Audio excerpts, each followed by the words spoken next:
सभी प्रभु प्रेमियों को जय श्री राधे, जय श्री कृष्ण। प्रिय बंधुओं, महंत महेश दास यूट्यूब चैनल में आप सबका हार्दिक स्वागत है। आज मैं आपके लिए कार्तिक मास की परम पवित्र कथा लेकर आया हूँ कि इस कथा में बताया गया है कि राधा रानी भगवान श्री कृष्ण की अर्धांगिनी, सबसे अधिक प्रिय आत्मा, वो कैसे बनी। तो आइए कथा का श्रवण करते हैं। वक्रतुंड महाकाय सूर्यकोटि समप्रभ निर्विघ्नं कुरु मे देव सर्वकार्येषु सर्वदा। ओम नारायणं नमस्कृत्यं नरं चैव नरोत्तमं देवी सरस्वतीं व्यासं ततो जयमुदीरयेतः। पृथु जी महाराज नारद जी से कहते हैं कि नारद जी, राधा रानी किशोरी जो भगवान श्री कृष्ण की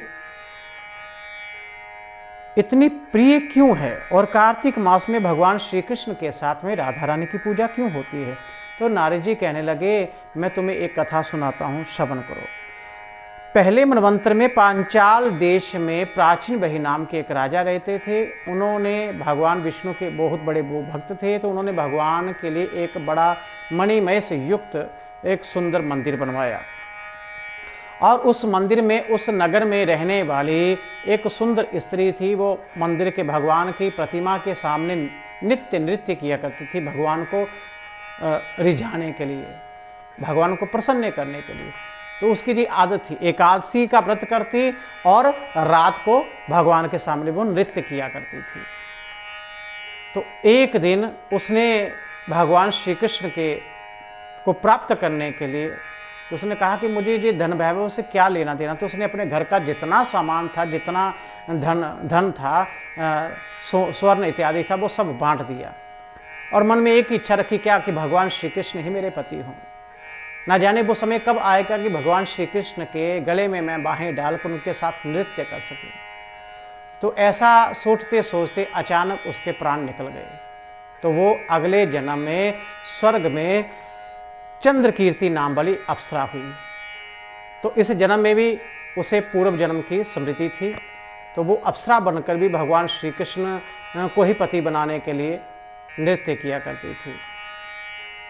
तो एक दिन अपने दर्पण में देखा और मन में सोचने लगी कि भगवान श्री कृष्ण के अलावा मेरा कोई और पति नहीं होना चाहिए। तो वो सभा में, जो देवताओं की सभा थी, भगवान श्री कृष्ण का भजन गाती और नृत्य करती। और उन्हीं दिनों में दैत्यों का आतंक बहुत बढ़ गया। सब देव ब्रह्मा जी की शरण में गए। ब्रह्मा जी ने देवों से कहा कि आप सब लोग जाकर पृथ्वी पर जन्म ग्रहण करें, भगवान भी शीघ्र अवतार लेंगे भगवान श्री कृष्ण के रूप में। तो वो चंद्रकीर्ति नाम की जो अप्सरा है, उन्होंने भी ब्रह्मा जी से प्रार्थना की, नाथ जो मेरा मनोरथ है उसे भी आप पूर्ण कीजिए। तो ब्रह्मा जी ने कहा कि देवी तुम भी जाओ और नंद गांव में वृषभान गोप के जहाँ राधा नाम से जन्म लेकर समस्त ब्रज गोपिकाओं से अधिक भगवान की प्रिय बनोगी। उस समय भगवान तुम्हें अपने प्राणों से भी अधिक प्रिय समझेंगे और रास और महोत्सव में तुम उनके साथ नृत्य करोगे। जो तुम्हारा मनोरथ जो पूर्व जन्म था कहा था, जे अगले जन्म में पूर्ण होगा। तो ब्रह्मा जी के इन वचनों को सिद्ध करने के लिए श्री कृष्ण अवतार में भगवान ने श्री राधा जी के साथ में रास महोत्सव जो है, महारास की लीला की और उन्हें अपने प्राणों से भी अधिक प्रिय माना और रास लीला का आनंद प्रदान किया। तो नारद जी कहते, पृथु ये थी राधा जी की पूर्व जन्म की कथा। तो प्रिय बंधुओं, अगर आपको मेरी वीडियो अच्छी लगे तो इसे लाइक और शेयर जरूर कीजिएगा। और जिन्होंने मेरे चैनल को सब्सक्राइब नहीं किया वो प्लीज़ मेरे चैनल को सब्सक्राइब करके बेल आइकॉन बटन पर क्लिक जरूर करें, ताकि मेरे आने वाली धार्मिक वीडियो आपको मिलती रहे। तो सबको जय श्री राधे, जय श्री कृष्ण।